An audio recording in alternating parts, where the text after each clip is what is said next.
Hello മച്ചുമാരെ, welcome back to Mallu explainer. അമേരിക്കയിലെ 3 സയന്റിസ്റ്റുകൾ western Australia അവിടെയുള്ള ചെറിയൊരു ഗ്രാമത്തിലേക്ക് പോവുകയാണ്. ഗ്രാമത്തിൽ വലിയ എന്തോ ഒരു ആപത്ത് വന്നിട്ടുണ്ട്, ഞങ്ങളെ രക്ഷിക്കണം എന്ന് പറഞ്ഞിട്ട് അവിടുന്ന് ഒരു കോള് വന്നിട്ടുണ്ടായിരുന്നു. അങ്ങനെയാണ് ഇവർ ഇങ്ങോട്ടേക്ക് എത്തിയിരിക്കുന്നത്. എന്നാൽ ഈ ഗ്രാമത്തിലേക്ക് വന്നു നോക്കുമ്പോൾ അവിടെ ഒരാളെ പോലും കാണാനില്ല. അല്പനേരം കഴിഞ്ഞപ്പോൾ ഞെട്ടിക്കുന്ന ഒരു കാഴ്ച ഇവർ കാണുകയാണ്. അവിടെ ഉണ്ടായിരുന്ന വീടുകളുടെ മുകൾ ഭാഗത്തായിട്ട് ശരീരം പൊട്ടിത്തെറിച്ച അവസ്ഥയിൽ ഒരുപാടധികം മനുഷ്യർ, അതുപോലെ കള്ളുകുടിച്ച് ബോധമില്ലാതെ നടക്കുന്ന ഒരു ചെറുപ്പക്കാരൻ. അവൻ കൊന്നുകളഞ്ഞ ഒരു പൂച്ചയെ കാറിന്റെ ഡിക്കിയിലിട്ട് അവൻ എങ്ങോട്ടോ പോവാണ്. പെട്ടെന്ന് കാറിന്റെ ഡിക്കിയിൽ നിന്നും ഒരു ശബ്ദം കേട്ട് അവൻ കാറിന്റെ ഡിക്കി തുറന്നു നോക്കിയപ്പോൾ ചത്തുപോയ ആ ഒരു പൂച്ച അതങ്ങനെ എഴുന്നേറ്റ് നിൽക്കുകയാണ്. അതിന്റെ കണ്ണുകൾക്ക് എന്തോ വ്യത്യാസമുള്ളതുപോലെ, തലയുടെ ഒരു ഭാഗത്തൊക്കെ എന്തൊക്കെയോ ചില മാറ്റങ്ങൾ ഉള്ളതുപോലെ. അവന് നേരെ ആ ഒരു പൂച്ച ചാടി വീഴുകയാണ്. എന്താണ് ശരിക്കും ഇവിടെ സംഭവിക്കുന്നത്? ആ ഗ്രാമത്തിലുള്ളവർക്ക് എന്താണ് പറ്റിയത്? ഈ പൂച്ചയ്ക്ക് എന്താണ് പറ്റിയത്? ഇതെല്ലാം നമുക്ക് നേരെ കഥയിലേക്ക് പോയി മനസ്സിലാക്കാം. അപ്പൊ പോവുകയല്ലേ കഥയുടെ ഈ മായ ലോകത്തിലേക്ക്. So again welcome back to Mallu explainer. വർഷം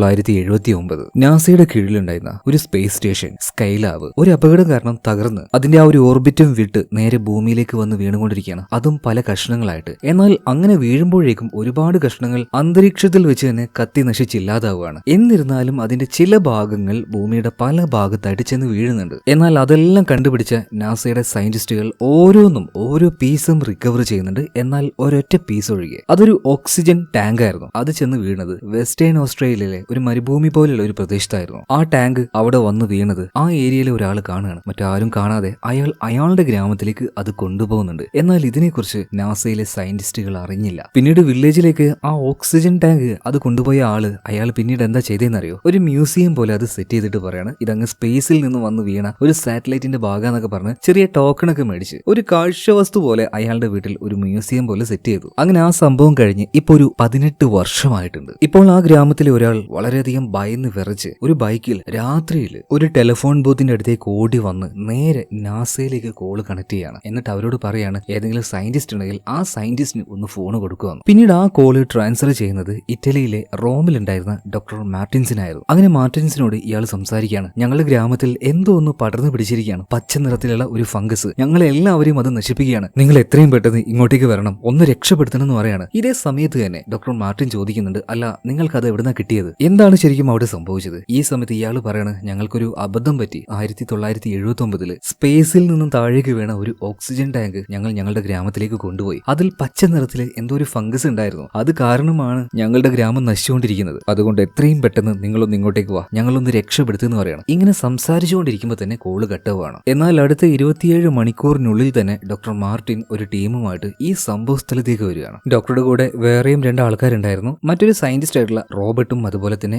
മിലിറ്ററിയുടെ ആളായിട്ടുള്ള റൊമാന എന്ന് പറഞ്ഞ മറ്റൊരു ലേഡിയും. അങ്ങനെ ഇന്നലെ വിളിച്ച ആൾ പറഞ്ഞ ആ ലൊക്കേഷനിലേക്ക് ഇവർ വന്ന് നോക്കുമ്പോൾ അവിടെ ആരും ഉണ്ടായിരുന്നില്ല. ഒരൊറ്റ ഒരാളെ പോലും അവിടെ കാണാനില്ല. എന്തോ ഒരു പന്തികേട് തോന്നി ഇവര് 3 പേരും സേഫ് ആയിട്ടുള്ള സ്യൂട്ടുകൾ ധരിക്കുകയാണ്. പിന്നീട് അത് ധരിച്ചതിന് ശേഷം ആ ഗ്രാമത്തിന്റെ ഉൾഭാഗത്തേക്ക് ഇവർ വരുന്നുണ്ട് കേട്ടോ. എന്നാൽ നേരത്തെ പറഞ്ഞതുപോലെ തന്നെ ഒരാളെ പോലും കാണാനില്ല. വളരെയധികം വിജനമായി കിടക്കുകയാണ് ആ പ്രദേശം മുഴുവനായിട്ടും. അതുപോലെ തന്നെ ഇനി ഇവർക്ക് കണ്ടുപിടിക്കേണ്ടത് ആ ഒരു ഓക്സിജൻ ടാങ്ക് ആണ്. ഇവർ 3 പേരും അവസാനം അത് തപ്പി കണ്ടുപിടിക്കുന്നുണ്ട്. ആ സമയത്താണ് ഇവർക്കൊരു കാര്യം മനസ്സിലായത്. വർഷങ്ങൾക്ക് മുന്നേ ഭൂമിയിൽ വന്ന് വീണ ഈ ടാങ്ക് ഇത് ഇവരിവിടെ കൊണ്ടുവന്ന് വെച്ച് ഒരു മ്യൂസിയം പോലെ ആൾക്കാരുടെ കയ്യിൽ നിന്ന് ടിക്കറ്റ് മേടിച്ച് ഒരു കാഴ്ചവസ്തു പോലെ ഇതിനെ ഇവരിവിടെ വെച്ചിരിക്കുകയായിരുന്നു. അതുപോലെ തന്നെ ഇത് നന്നായി കഴുകാൻ വേണ്ടി ഇവർ ഉപയോഗിച്ചിരിക്കുന്നത് ഡിഷ് വാഷും അതുപോലെ തന്നെ ഉരുളക്കിഴങ്ങുമാണ്. അതുകൊണ്ട് ഇതിന്റെ പുറം ഭാഗത്ത് എന്തോ ഒരു കെമിക്കൽ റിയാക്ഷൻ നടന്നിട്ടുണ്ട്. ശരിക്കും ഇതിന്റെ ഉള്ളിൽ ഉണ്ടായിരുന്നത് ഒരു പ്രത്യേകതരം ഫംഗസ് ആയിരുന്നു. അപ്പൊ 18 വർഷങ്ങൾക്ക് മുന്നേ സ്പേസിൽ വെച്ച് നാസ സ്കൈലാബ് എന്ന ഒരു സ്പേസ് സ്റ്റേഷനിൽ വെച്ച് എന്തായിരുന്നു ചെയ്തിരുന്നത്? അതും ഈ ഫംഗസ് ഉപയോഗിച്ച്.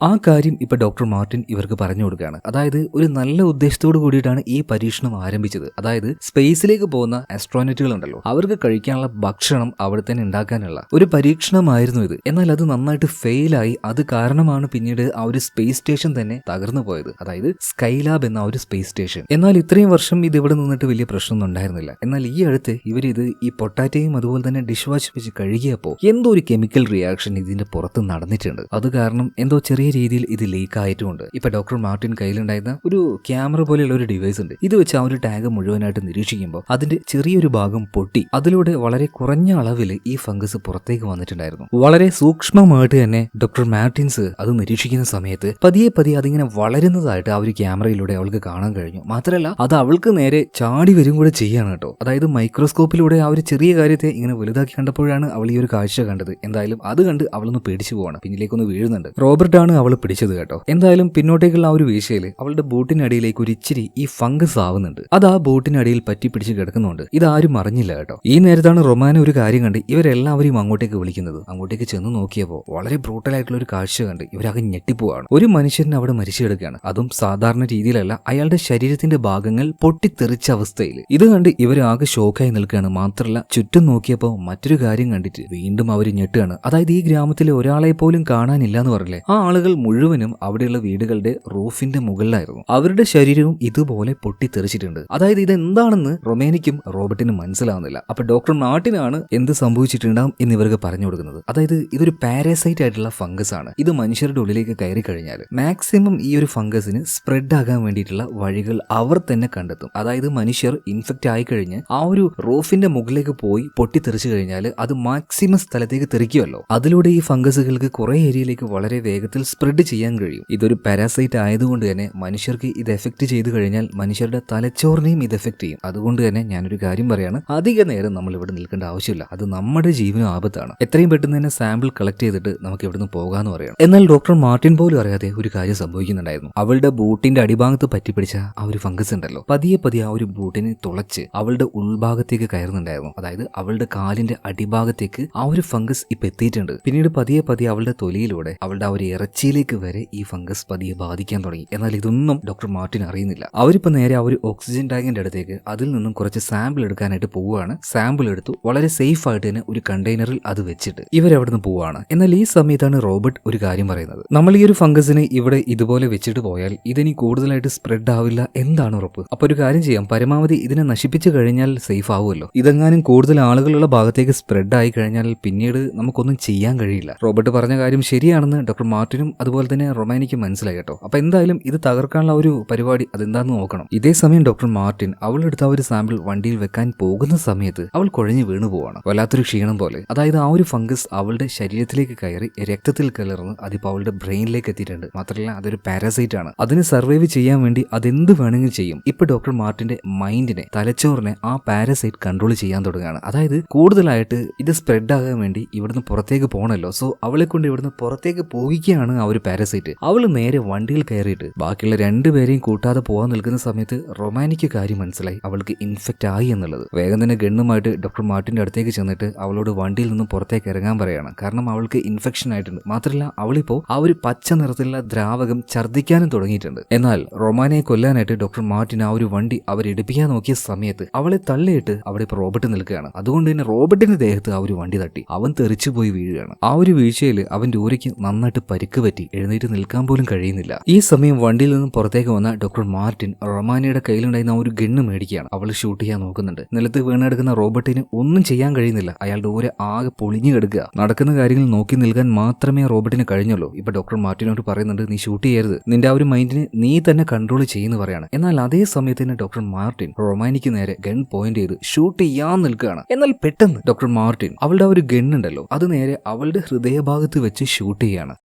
ചെറിയൊരു സുബോധം വന്ന സമയത്ത് അവൾക്ക് തോന്നി, ഞാൻ മരിക്കുന്നതാണ് ഇപ്പൊ ഏറ്റവും നല്ലത് എന്ന്. കാരണം എന്തായാലും ഇനി രക്ഷപ്പെടാൻ പറ്റില്ല എന്ന് ഡോക്ടർ മാർട്ടിൻസിന് മനസ്സിലായി. അങ്ങനെ ഡോക്ടർ മാർട്ടിൻ അവിടെ മരിച്ചു വീഴുകയാണ്. റൊമാനോ ഈ വിവരം ഗവൺമെന്റിനെ അറിയിക്കുകയാണ്. അധികം വൈകാതെ തന്നെ വലിയൊരു മിലിറ്ററി ടീം അങ്ങോട്ടേക്ക് വന്ന് ഇവരെ രണ്ടുപേരെയും രക്ഷപ്പെടുത്തുകയാണ്. മാത്രമല്ല ആ സാമ്പിൾ വളരെ സേഫ് ആയിട്ട് ഇവിടുന്ന് കൊണ്ടുപോകുന്നുണ്ട്. പിന്നീട് റോബർട്ട് പറഞ്ഞതുപോലെ തന്നെ ആ ചെറിയൊരു ഗ്രാമത്തെ പൂർണ്ണമായിട്ടും ബോംബിട്ട് ഇവർ നശിപ്പിച്ച് കളയുന്നുണ്ട്. അല്ലെങ്കിൽ ആ ഒരു സാമ്പിൾ വീണ്ടും അവിടെ നിന്ന് സ്പ്രെഡ് ആയിക്കൊണ്ടേയിരിക്കും. എന്തായാലും ചെറിയ ഒരു ഗ്രാമത്തെ പൂർണ്ണമായിട്ടും ഇവര് ചുട്ടരിച്ചു കളയാണ്. ഇതിനുശേഷം അമേരിക്കൻ മിലിറ്ററിയുടെ കൺട്രോളിലുണ്ടായിരുന്നു വലിയൊരു ബിൽഡിംഗ്, സീക്രട്ട് ആയിട്ടുള്ള പല പരീക്ഷണങ്ങളും നടത്തുന്ന ഒരു സ്ഥലമാണ്. അപ്പൊ ആ ഒരു ബിൽഡിങ്ങിന്റെ ഏറ്റവും അടിഭാഗത്തേക്ക് ഈ സാമ്പിൾ കൊണ്ടുപോവാണ്. അടിഭാഗത്തെ ബങ്കറിന്റെ ഉള്ളിൽ തന്നെ വളരെ സേഫ് ആയിട്ടുള്ള മറ്റൊരു അറയുണ്ട്. അതിന്റെ ഉള്ളിലേക്കാണ് ഈ സാമ്പിൾസ് കൊണ്ടുപോയി വെക്കുന്നത്. അതിനെന്തെങ്കിലും സംഭവിച്ചാൽ അത് പെട്ടെന്ന് അറിയാനുള്ള അലാറം സിസ്റ്റവും അവിടെ സെറ്റാക്കി വെക്കുന്നുണ്ട്. അങ്ങനെ ഈ ഒരു സാമ്പിളും അതിന്റെ ആ ഒരു വിവരങ്ങളൊക്കെ അതീവ രഹസ്യമാക്കി തന്നെ അവിടെ മൂടി വെക്കുകയാണ് കേട്ടോ. അങ്ങനെ വർഷങ്ങൾ പതിയെ പതിയെ കടന്നു പോകാൻ തുടങ്ങി. പിന്നീട് അവിടെ ജോലി ചെയ്തവർക്ക് പോലും അറിയില്ലായിരുന്നു അവിടുത്തെ ആ ഒരു ബേസ്മെന്റിൽ സ്റ്റോർ ചെയ്ത ആ വലിയ അപകടത്തെക്കുറിച്ച്. അങ്ങനെ വർഷങ്ങൾ വീണ്ടു പോവാണ്. ഗവൺമെന്റ് ആ ഒരു ബിൽഡിംഗ് പിന്നീട് ഉപേക്ഷിക്കുകയാണ്. അതായത് അത് പ്രൈവറ്റ് കമ്പനികൾക്ക് വിൽക്കുകയാണ് കേട്ടോ. അതങ്ങനെ പിന്നീട് ഓരോരുത്തരുടെ കയ്യിൽ നിന്നും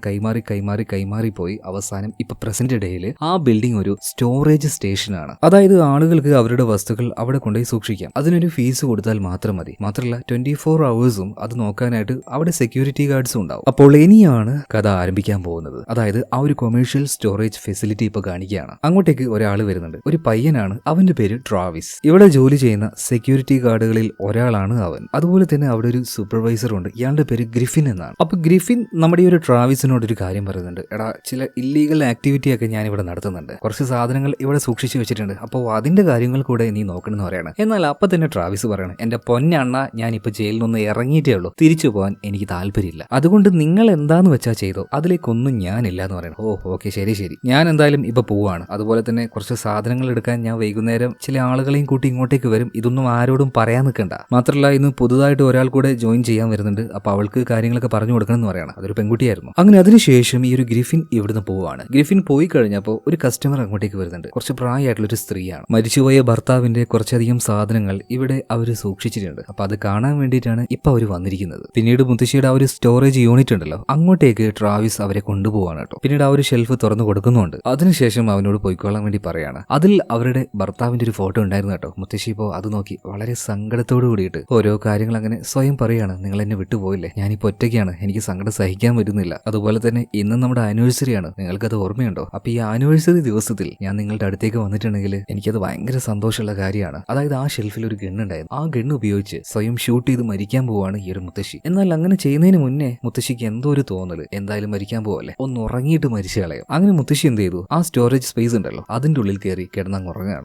അപ്പൊ നിങ്ങൾ ആരെങ്കിലും ഈ സ്വഭാവം ഉള്ളവരുണ്ടോ? എന്തെങ്കിലും ഇമ്പോർട്ടന്റ് ആയിട്ടുള്ള ഒരു കാര്യം ചെയ്യാൻ പോകുന്നതിന് മുന്നേ ഒന്ന് ഉറങ്ങിയിട്ട് പോകാം എന്ന് വിചാരിക്കുന്നവര്, അതായത് ഉറക്കത്തിനെ സ്നേഹിക്കുന്നവര് ഉണ്ടെങ്കിലൊന്ന് പറയണേ. ഞാനിപ്പോ ഇത് റെക്കോർഡ് ചെയ്യുന്ന സമയത്ത് വരെ എനിക്ക് ഇങ്ങനെ തോന്നുന്നുണ്ട്, ഒന്ന് പോയി കിടക്കാം. പക്ഷേ പറ്റില്ലല്ലോ, അരി മേടിക്കണ്ടേ, ചോറ് തിന്നണ്ടേ. അപ്പൊ അത് ആലോചിക്കുന്ന സമയത്ത് നന്നായിട്ടിരുന്ന് റെക്കോർഡ് അങ്ങോട്ട് ചെയ്യും.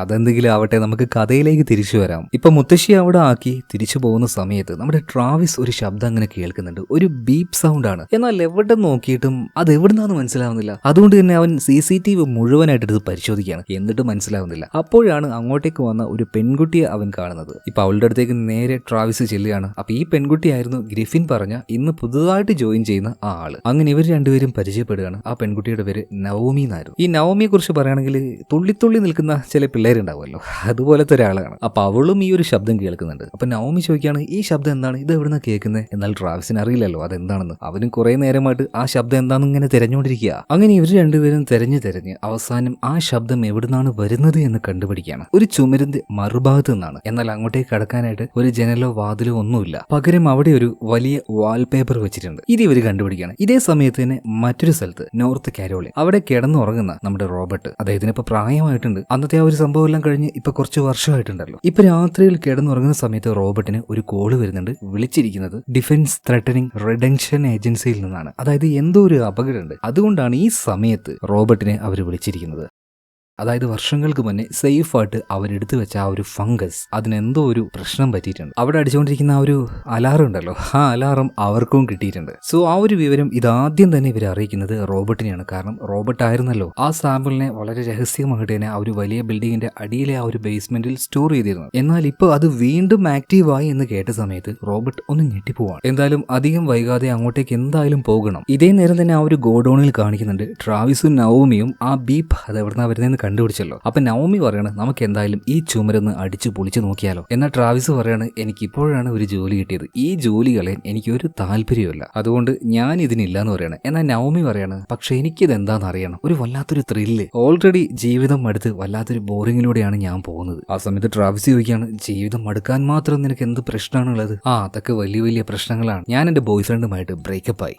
വലിയ പ്രശ്നം തന്നെ. അതുപോലെ തന്നെ നവോമി പറയാണ്, എനിക്ക് എന്റെ ജോലി പോയാലും കുഴപ്പമില്ല, ഇതിന്റെ അപ്പുറത്ത് എന്താണെന്ന് എനിക്ക് അറിഞ്ഞേ മതിയാവുള്ളൂ എന്ന് പറയണം. അങ്ങനെ ആ ചുമർ തല്ലി പൊളിക്കാനുള്ള ആയുധവുമായിട്ട് അവരങ്ങോട്ടേക്ക് വരുന്നുണ്ട്. ഇതിനുശേഷം വീണ്ടും റോബർട്ടിനെ കാണിക്കുകയാണ്. അതായത് നേരത്തെ അവനോട് ഈ ഒരു വിവരം പറഞ്ഞ ആ ഒരു ഡിഫൻസ് ഏജൻസി ഉണ്ടല്ലോ, അങ്ങോട്ടേക്ക് തന്നെ വിളിക്കുകയാണ്. അതായത് വരാനിരിക്കുന്നത് വലിയൊരു ബയോളജിക്കൽ ത്രെഡ് ആണ്. അതിനെ തടുക്കണമെങ്കിൽ അത്യാവശ്യം നല്ല പ്രിപ്പറേഷൻ വേണം. അപ്പൊ കുറച്ച് ആയുധങ്ങളുടെ ലിസ്റ്റ് പറഞ്ഞ് അത് തയ്യാറാക്കി വെക്കാൻ വേണ്ടി റോബർട്ട് പറയുന്നുണ്ട്. അധികം വൈകാതെ അങ്ങോട്ടേക്ക് റോബർട്ട് എത്തുമെന്നും പറയാണ്. എന്നാൽ ഈ സമയത്ത് ആ സ്റ്റാഫ് പറയാണ്, സാറേ പെർമിഷൻ ഇല്ലാതെ ഇതൊന്നും അലോ ചെയ്യാനായിട്ട് ഞങ്ങൾക്ക് കഴിയില്ല. ഇതേ നേരം തന്നെ തന്നെ റോബർട്ട് ചോദിക്കാണ്, ഈ സംസാരിക്കുന്നത് ആരാണ്, ഒന്ന് പേര് പറയുമോ? അപ്പൊ ആ ഒരു പെൺകുട്ടി പറയുന്നുണ്ട്, എന്റെ പേര് അബിഗൽ എന്നാണ്. ഈ സമയത്ത് റോബർട്ട് പറയാണ്, അബിഗലെ, ഞാൻ പറയുന്ന കാര്യം വ്യക്തമായിട്ട് ശ്രദ്ധിക്കണം. നിങ്ങൾ വിചാരിക്കുന്ന പോലെ ഇതൊരു ചെറിയ ഇഷ്യൂ അല്ല, ഇതൊരു ബിഗ്ഗസ്റ്റ് ബയോളജിക്കൽ ത്രെറ്റ് ആണ്. ചിലപ്പോൾ നമ്മുടെ ഈ ഒരു ലോകം നശിച്ചു പോകാൻ തന്നെ ഇത് കാരണമായേക്കും. അത്രയും ഡേഞ്ചർ ആണ്. അതുകൊണ്ടാണ് ഞാൻ പറയുന്നത്, എനിക്ക് ആവശ്യമുള്ള എല്ലാ വെപ്പൺസും തയ്യാറാക്കി വെക്കുക. അതുപോലെ ഹയർ ഒഫീഷ്യലിനോട് ചോദിക്കണം എന്ന് പറഞ്ഞില്ലേ, എന്റെ ഒരു സുഹൃത്തുണ്ട്, അദ്ദേഹത്തിനോട് സംസാരിക്കുക, അദ്ദേഹത്തിന് ഇതിന്റെ സീരിയസ്നെസ് മനസ്സിലാവുമെന്ന് അബിഗലിനോട് ഇപ്പൊ റോബർട്ട് പറയാണ്. ഇതേ നേരം തന്നെ നമ്മുടെ നവോമിയും ട്രാവിസും കൂടെ ശബ്ദം കേട്ട ആ ഒരു ചുമരിന്റെ ഒരു ഭാഗം ഉണ്ടല്ലോ, അത് അടിച്ചു പൊളിക്കുകയാണ്. അത് പൊളിച്ച സമയത്ത് അതിനപ്പുറത്തായിട്ട് മറ്റൊരു വലിയ ഗോഡൌൺ. ഇത് കണ്ട് ഇവർ ഞെട്ടുകയാണ്. മാത്രമല്ല അത് കൺട്രോൾ ചെയ്യാനായിട്ടുള്ള കുറെ അധികം കൺട്രോൾ സിസ്റ്റവും വിശാലമായി കിടക്കുന്ന ആ ഗോഡൌണിന്റെ ഒരു മാപ്പും അവിടെ ഉണ്ടായിരുന്നു കേട്ടോ. ശരിക്കും അത് കണ്ട സമയത്ത് ഇവര് രണ്ടുപേരും വല്ലാതെ ഞെട്ടിപ്പോകുന്നുണ്ട്. കാരണം ഗവൺമെന്റ് ഇവരാരും അറിയാതെ ഇത്രയും വലിയൊരു സീക്രട്ട് ആയിട്ടുള്ള ഒരു സ്ഥലം ഇവിടെ ഉണ്ടാക്കി വെച്ചിട്ടുണ്ടായിരുന്നു. ഈ ബിൽഡിങ്ങിന്റെ ഓണേഴ്സിന് വരെ ചിലപ്പോൾ ഇതിനെക്കുറിച്ച് യാതൊരു അറിവും ഉണ്ടാവില്ല. അതുപോലെ നവോമി ഇപ്പോൾ ട്രാവിസിനോട് പറയാണ്, അതായത് ഈ ശബ്ദം കേൾക്കുന്ന റൂം ഉണ്ടല്ലോ, നമുക്ക് അങ്ങോട്ടേക്കൊന്ന് പോയി നോക്കണം. അവിടെ എന്താണ് ഒളിപ്പിച്ച് വെച്ചിട്ടുള്ളത് എന്ന് എനിക്കറിയണം. വാ നമുക്ക് അങ്ങോട്ടേക്ക് പോകാന്ന് പറയുമ്പോൾ ട്രാവിസ് പറയണേ, ഏയ് ഞാനൊന്നും അങ്ങോട്ടില്ല, വെറുതെ വള്ളി പിടിക്കാനായിട്ട്. എന്നാൽ നവോമി നിർബന്ധിച്ചപ്പോൾ ട്രാവിസ് നേരെ അങ്ങോട്ടേക്ക് പോവാണ്. അതായത് രഹസ്യമായിട്ടുള്ള ആ ഒരു ഭാഗത്തൂടെ ഇവരിങ്ങനെ നടന്നു പോയപ്പോൾ വലിയൊരു കുഴി കാണുകയാണ്. താഴേക്ക് ഇറങ്ങാനായിട്ട് വലിയ കോണിയുണ്ട്. അതുകൊണ്ട് ഇവർ ശരിയും ഞെട്ടിപ്പോവാണ് കേട്ടോ. അതായത് എത്ര അടിപൊളിയായിട്ടാണ് ഈ ഒരു കൺസ്ട്രക്ഷൻ അവർ ചെയ്തു വെച്ചിരിക്കുന്നത്. അത്രയും രഹസ്യ സ്വഭാവം ഈ ഒരു ബിൽഡിങ്ങിനുണ്ട്. എന്തായാലും ആ ഒരു കോണി വഴി ഇവർ നേരെ താഴേക്ക് ഇറങ്ങാണ്. അവിടെയും ഇതുപോലെ ഒരുപാടധികം റൂമുകൾ ഉണ്ടായിരുന്നു. ഈ സമയത്താണ് ഈ നവോമി ഉണ്ടല്ലോ, അവളുടെ തെറ്റിപ്പോയ കാമുകനായിട്ടുള്ള സ്നൈഡർ അങ്ങോട്ടേക്ക് വരുന്നത്. അവൻ നന്നായിട്ട് കുടിച്ചിട്ടുണ്ടായിരുന്നു. അപ്പൊ അവൻ കരഞ്ഞുകൊണ്ട് തന്നെ അവൾക്ക് ഫോൺ ചെയ്യുന്നുണ്ട്. നവോമി ആണെങ്കിൽ ഫോൺ എടുക്കുന്നില്ല. അപ്പൊ അവൾക്കൊരു വോയിസ് മെസ്സേജ് അയക്കുകയാണ്, നവോമി എനിക്ക് അറിയാതെ പറ്റിപ്പോയതാണ്. വെള്ളത്തിന്റെ പുറത്ത് നീ ഒരുപാട് ഇഷ്ടപ്പെടുന്ന പൂച്ചയെ ഞാൻ അറിയാതെ വെടിവെച്ച് പോയി. നമുക്ക് മറ്റൊരെണ്ണം മേടിക്കാം. നീ എന്നോട് ഇങ്ങനെ മിണ്ടാതിരിക്കല്ലേ. ഇതും പറഞ്ഞ് ഇവൻ അങ്ങനെ കരഞ്ഞുകൊണ്ടിരിക്കുക.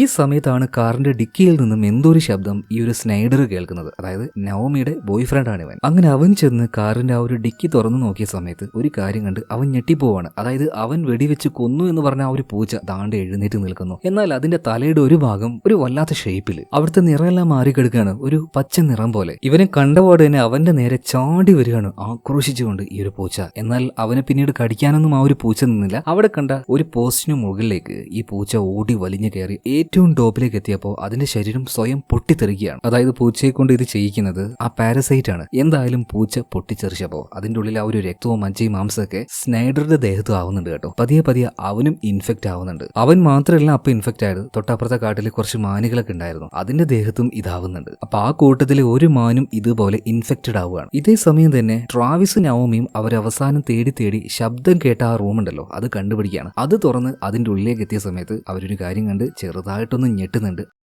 അതായത് ഒരുപാടധികം എലികൾ എന്തോ ഒരു അസുഖം വന്ന് അങ്ങോട്ടും ഇങ്ങോട്ടും കടിച്ച് കീറിക്കൊണ്ടിരിക്കുക. അവരുടെ ശരീരവും രക്തവും എല്ലാം ഒരു പച്ച നിറത്തിലേക്ക് മാറിയിട്ടുണ്ട്. അതായത് ആ ഫംഗസ് ഈ എലികളെ ബാധിച്ചിരിക്കുകയാണ്. ഇത് കണ്ടപ്പോൾ ഇവർക്ക് രണ്ടുപേർക്കും ഒരു കാര്യം മനസ്സിലായി, സംഗതി അല്പം സീരിയസ് ആണെന്ന്. ഇതേ സമയത്ത് തന്നെ റോബർട്ടിനെ കാണിക്കുന്നുണ്ട്. അതായത് ഒരു ഫ്ലൈറ്റ് ചാർട്ട് ചെയ്തിട്ട് ഇയാൾ ഈ സംഭവ സ്ഥലത്തേക്ക് വന്നുകൊണ്ടിരിക്കുകയാണ്. ഈ സമയത്ത് വീണ്ടും അബിഗൽ റോബർട്ടിനെ വിളിക്കുന്നുണ്ട്. ഇപ്പൊ അബിഗൽ പറയാണ്, റോബർട്ട് സാർ, നിങ്ങൾ പറഞ്ഞതുപോലെ നിങ്ങളുടെ സുഹൃത്തിനെ കോൺടാക്ട് ചെയ്യാൻ വേണ്ടി ഞാൻ ശ്രമിച്ചായിരുന്നു. പക്ഷെ 1.5 വർഷം മുന്നേ അദ്ദേഹം മരണപ്പെട്ടു പോയിട്ടുണ്ട്. അതുകൊണ്ട് തന്നെ നിങ്ങളോട് ഞങ്ങളുടെ മറ്റൊരു ഒഫീഷ്യൽ സംസാരിക്കാൻ ഇപ്പൊ വരുന്നു പറയും. അങ്ങനെ റോബർട്ടിന്റെ കോൾ ആ ഒരു ഹയർ ഒഫീഷ്യലുമായിട്ട് കണക്ട് ചെയ്യാണ്. അയാളുടെ പേര് ജെയ്ക്ക് എന്നായിരുന്നു. ഇപ്പൊ ജെയ്ക്കിനോട് റോബർട്ട് കാര്യങ്ങളൊക്കെ പറഞ്ഞപ്പോൾ ജെയ്ക്ക് പറയണത്, സാറേ നിങ്ങൾ ഈ പറയുന്നത് പോലെ ഇത് അത്ര വലിയ പ്രശ്നമാണെന്ന് എനിക്ക് തോന്നുന്നില്ല. വർഷങ്ങൾ എത്രയായി ആ ഒരു ബേസ്മെന്റിൽ അത് കിടക്കുന്നു. മിക്കവാറും അത് നശിച്ചു പോയിട്ടുണ്ടാവും. നിങ്ങൾ ഈ പറയുന്നത് പോലെ ഇത്രയും വിലപിടിപ്പുള്ള ഈ എക്യുപ്മെന്റ്സ് അതൊന്നും എനിക്ക് തരാൻ പറ്റില്ല. നിങ്ങൾ പറയുന്നത് പോലെ അത് കാരണം വലിയ അപകടം ഉണ്ടാകാനും പോകുന്നില്ല. ഈ ഒരു മണ്ടനെ പരമാവധി റോബർട്ട് കാര്യങ്ങൾ പറഞ്ഞ് മനസ്സിലാക്കിക്കാൻ ശ്രമിച്ചെങ്കിലും അയാൾ അത് മനസ്സിലാക്കിയില്ല. Professional ego. ഇപ്പൊ റോബർട്ടിന്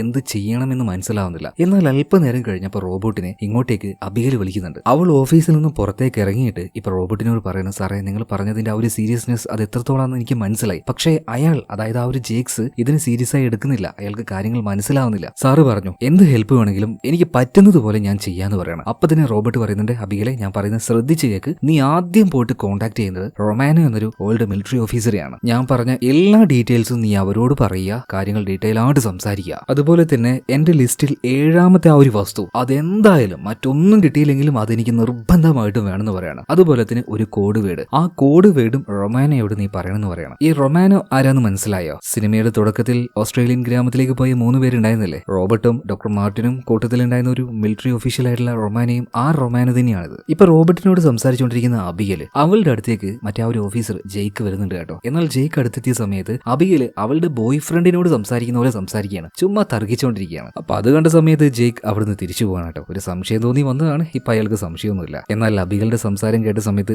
റോബർട്ടിന് തന്നെ ചിരി വരുന്നുണ്ട് കേട്ടോ. ഇതിനുശേഷം വീണ്ടും ട്രാവിസിനെയും നവമിയും കാണിക്കുകയാണ്. അതായത് ഇൻഫെക്റ്റഡ് ആയിട്ടുള്ള ആ ഒരു എലികളെ കണ്ടപ്പോൾ ഇവര് പേടിച്ച് ആ റൂമിൽ നിന്ന് പുറത്തേക്ക് ഇറങ്ങുകയാണ്. അവിടുത്തെ വാതിലെല്ലാം ഈ ഒരു ഫംഗസ് ആകെ പരന്നിരിക്കുകയാണ്. അതുപോലെ അവിടെ ഉണ്ടായിരുന്ന ഡോറിന്റെ പല ഭാഗത്തായിട്ട് DTRA എന്ന് എഴുതിയിട്ടുണ്ട്. അപ്പൊ അതെന്താണെന്ന് അറിയാൻ വേണ്ടി നെറ്റിൽ സെർച്ച് ചെയ്തപ്പോൾ ഡിഫൻസ് ത്രെട്ടനിങ് റിഡക്ഷൻ ഏജൻസി എന്നവർക്ക് കാണാൻ പറ്റി. അതായത് ഇതൊരു ചെറിയ കാര്യമല്ല എന്ന് ഇവർക്ക് മനസ്സിലായി. അതുകൊണ്ട് തന്നെ എത്രയും പെട്ടെന്ന് ആ ഒരു ഡിഫൻസ് ഏജൻസിയെ ഈ ഒരു വിവരം അറിയിക്കണമെന്ന് ഇവർ തീരുമാനിക്കുകയാണ്. ഇവരങ്ങനെ മുകളിലേക്ക് വരുന്നുണ്ട്. മുകളിലേക്ക് വന്ന സമയത്ത് നേരത്തെ ഇൻഫെക്റ്റ് ആയ ആ ഒരു മാനുണ്ടല്ലോ, അതിങ്ങനെ ഈ സ്റ്റോറേജ് സ്പേസിലേക്ക് വന്നിട്ട് നേരെ ലിഫ്റ്റിന്റെ ഭാഗത്തേക്ക് പോവുകയാണ്. അതിന്റെ മുഖത്തും കണ്ണിലും എന്തൊക്കെയോ ചില മാറ്റങ്ങളും ഇവർ കാണുന്നുണ്ട്. ഇത് കണ്ട് ട്രാവിസും നവമിയും പകച്ചങ്ങനെ നിൽക്കുകയാണ്. എന്താ സംഭവിക്കുന്നതെന്ന് രണ്ടുപേർക്കും മനസ്സിലാവുന്നില്ലേ? അതുപോലെ നിങ്ങൾക്കും ഒരു കൺഫ്യൂഷൻ ഉണ്ടാവും. അതായത് ഇത്രയും സേഫ് ആയിട്ട് ഭൂമിയുടെ അടിയിൽ വെച്ച ആ ഫംഗസ് എങ്ങനെയാണ് പുറത്തേക്ക് എത്തിയത്? അതായത് നവമിയുടെ ബോയ് ഫ്രണ്ട് സ്നൈഡർ അവന്റെ കാറിന്റെ ഡിക്കിയിൽ ചത്തു കിടന്ന ആ ഒരു പൂച്ച, അതിനെങ്ങനെയാണ് ഈ ഒരു ഫംഗസ് ഇൻഫെക്റ്റ് ആയത്? അതിപ്പോ നമുക്ക് കാണിച്ചു തരുന്നുണ്ട്. കുറച്ച് ദിവസങ്ങൾക്ക് മുന്നേ വളരെ സേഫ് ആയിട്ട് ബേസ്മെന്റിന്റെ അടിയിൽ ആ റൂമിൽ വെച്ചിരുന്ന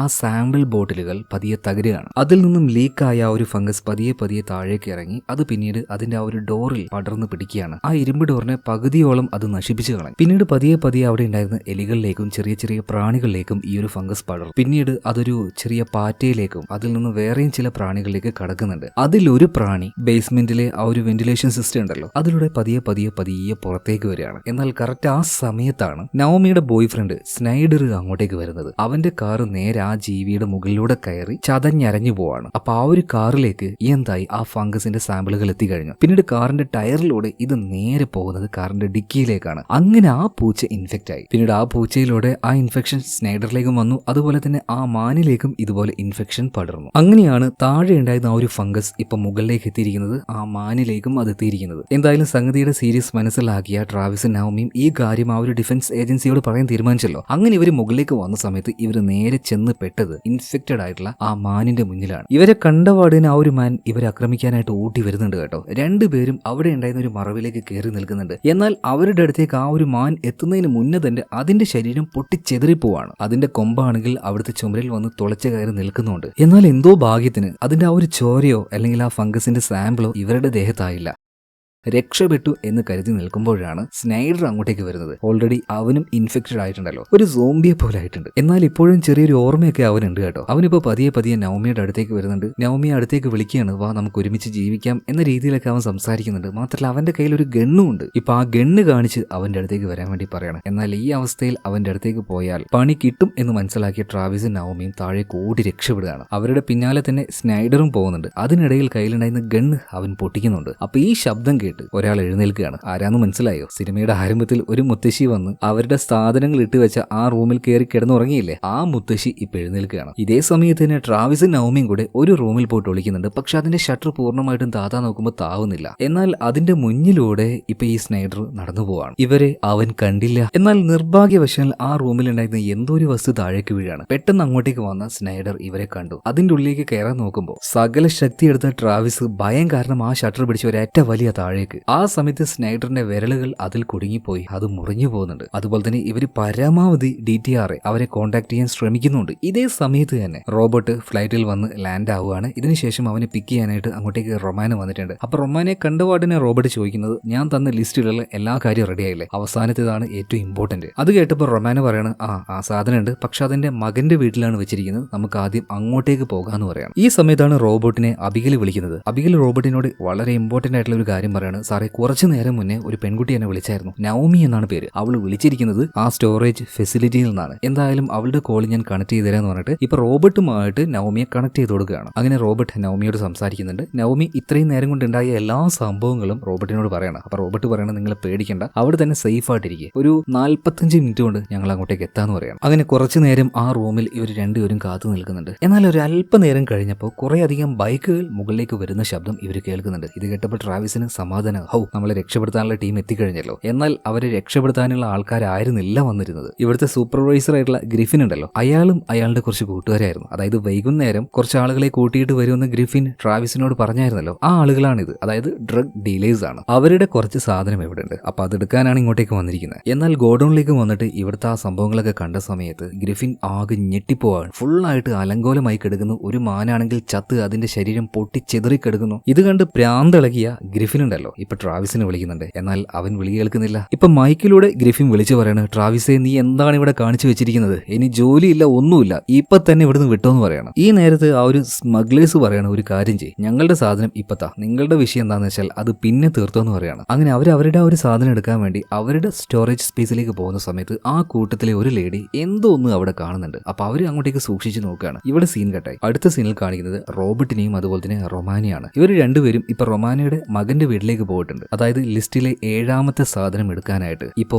അതെന്താണെന്ന് നോക്കിയപ്പോൾ അത്യാവശ്യം നല്ല സൈസ് ഉള്ള ഒരു ബോംബായിരുന്നു. സാധാരണ ബോംബല്ല, നല്ല പവർഫുൾ ആയിട്ടുള്ള ഒരു ബോംബാണ്.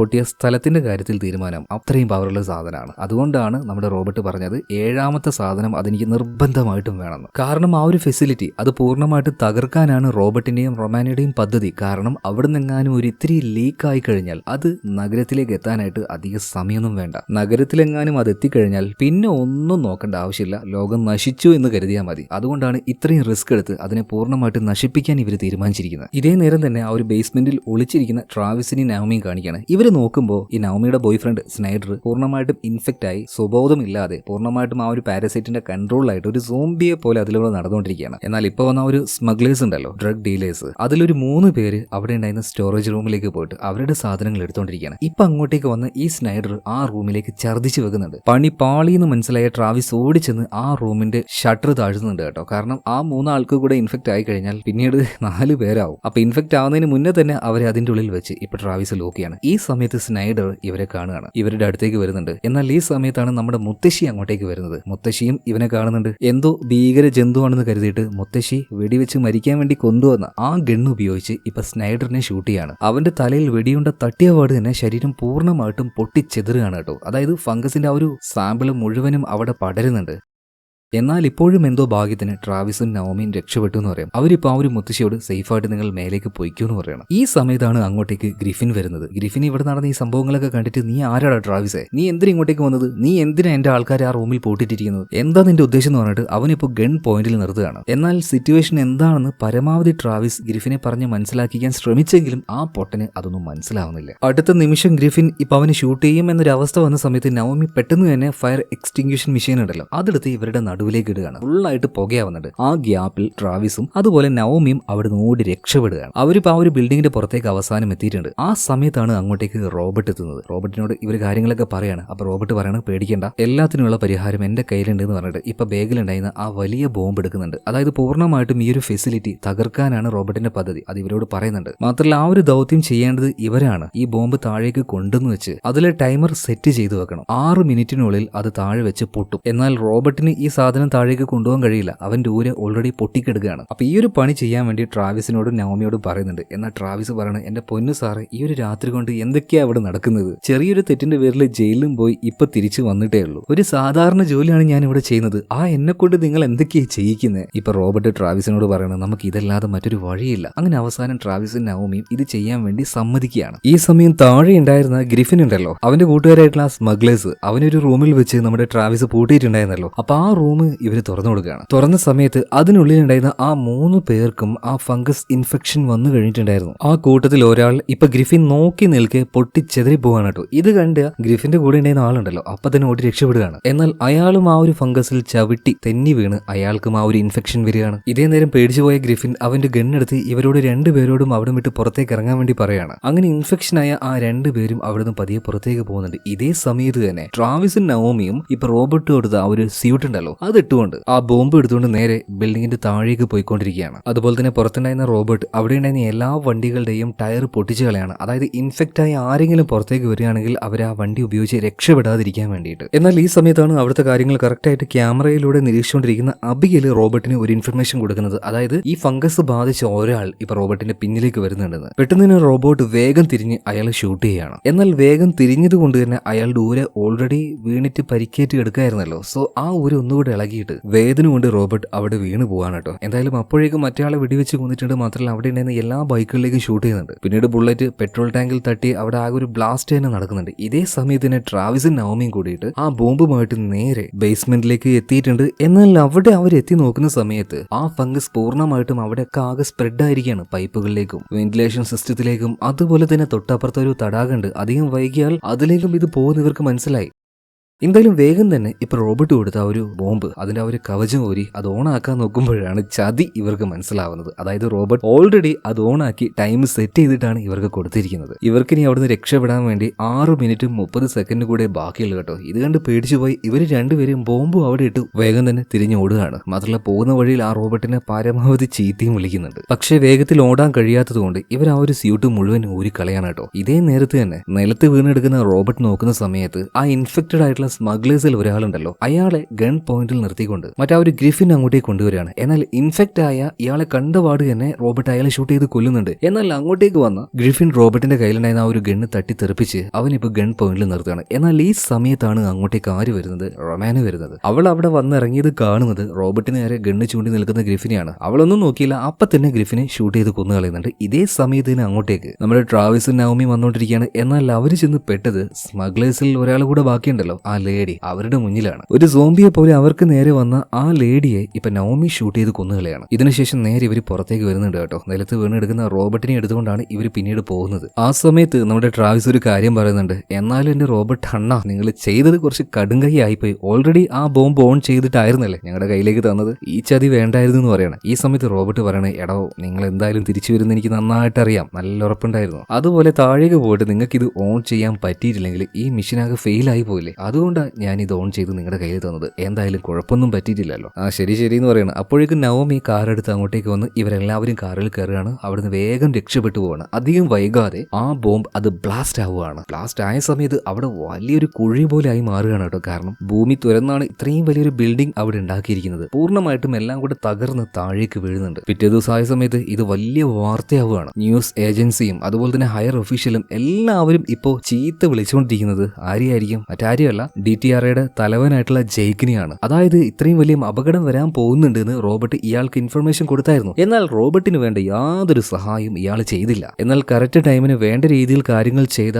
റോബോട്ടിനെ എല്ലാവരും അഭിനന്ദിക്കുകയാണ്. അതുകൊണ്ട് എന്താ, വലിയൊരു ഇൻഫെക്ഷൻ തടയാൻ വേണ്ടി കഴിഞ്ഞല്ലോ. അല്ലെങ്കിൽ ഒന്ന് ആലോചിച്ച് നോക്കിയേ, ആ ഒരു ഫംഗസ് അതാകെ പടർന്നിട്ടുണ്ടെങ്കിൽ ആ പാരസൈറ്റ് ലോകം മുഴുവൻ കീഴടക്കിയാനെ, എല്ലാ മനുഷ്യരെയും അത് കൊന്നൊടുക്കിയാനെ. ഈ വാർത്ത ഇപ്പോൾ ടിവിയിലൂടെ ഹോസ്പിറ്റലിൽ നിന്ന് റോബോട്ട് കാണുന്നുണ്ട്. എന്തായാലും വാർത്ത കണ്ടപ്പോൾ അദ്ദേഹത്തിന് സന്തോഷമായി. ഇപ്പൊ ഹോസ്പിറ്റലിൽ കിടക്കുന്ന റോബോട്ടിനെ കാണാനായിട്ട് അബിഗലും വരികയാണ്. ഇവർ രണ്ടുപേരും ആദ്യമായിട്ടാണ് ഇപ്പൊ കാണുന്നത്. വന്നപാടിന് അബിഗല് റോബോട്ടിനോട് ഒരു വലിയ നന്ദി പറയാണ് ഈ ലോകത്തിനെ രക്ഷപ്പെടുത്തിയതിൽ. ഇതിനുശേഷം കാണിക്കുന്നത് ഇവർ തകർത്ത് കളഞ്ഞ ആ ഒരു വലിയ സ്റ്റോറേജ് ഫെസിലിറ്റി ഉണ്ടല്ലോ, അതിന്റെ ഒരു ഭാഗത്തുണ്ടായിരുന്ന ഒരു കാട്. അവിടെ കുറച്ചധികം മാനുകൾ ഉണ്ടായിരുന്നു. ആ കൂട്ടത്തിൽ ഒരു മാൻ, അതിന്റെ ശരീരത്തിൽ ചില വ്യത്യാസങ്ങളുണ്ട്. കണ്ണുകൾക്കൊക്കെ ഒരു നിറം മാറ്റം. പതിയെ പതിയെ ആ ഒരു മാൻ ആരുടെയോ അടുത്തേക്ക് നടന്നു വരികയാണ്. പെട്ടെന്ന് അത് ഒരു പച്ച ദ്രാവകം ഛർദ്ദിക്കുകയാണ്. ഇത് കാണിച്ചുകൊണ്ട് സിനിമ ഇവിടെ തീരുകയാണ്. അതായത് ഇത് ഇവിടെ ഒന്നും തീരാൻ പോകുന്നില്ല. അപ്പോൾ ഈ കഥ നിങ്ങൾക്ക് ഇഷ്ടമായിട്ടുണ്ടാവും എന്ന് ഞാൻ വിചാരിക്കുകയാണ്. അപ്പോൾ ഇഷ്ടമായ എന്താ ചെയ്യണ്ടേ? നമ്മുടെ വീഡിയോ ഒന്ന് ലൈക്ക് ചെയ്യണം, ചാനൽ ഒന്ന് സബ്സ്ക്രൈബ് ചെയ്യണം. അപ്പോൾ അടുത്ത വീഡിയോയിൽ നമുക്ക് വീണ്ടും കാണാം. അതുവരേക്കും ഓക്കെ, ബൈ.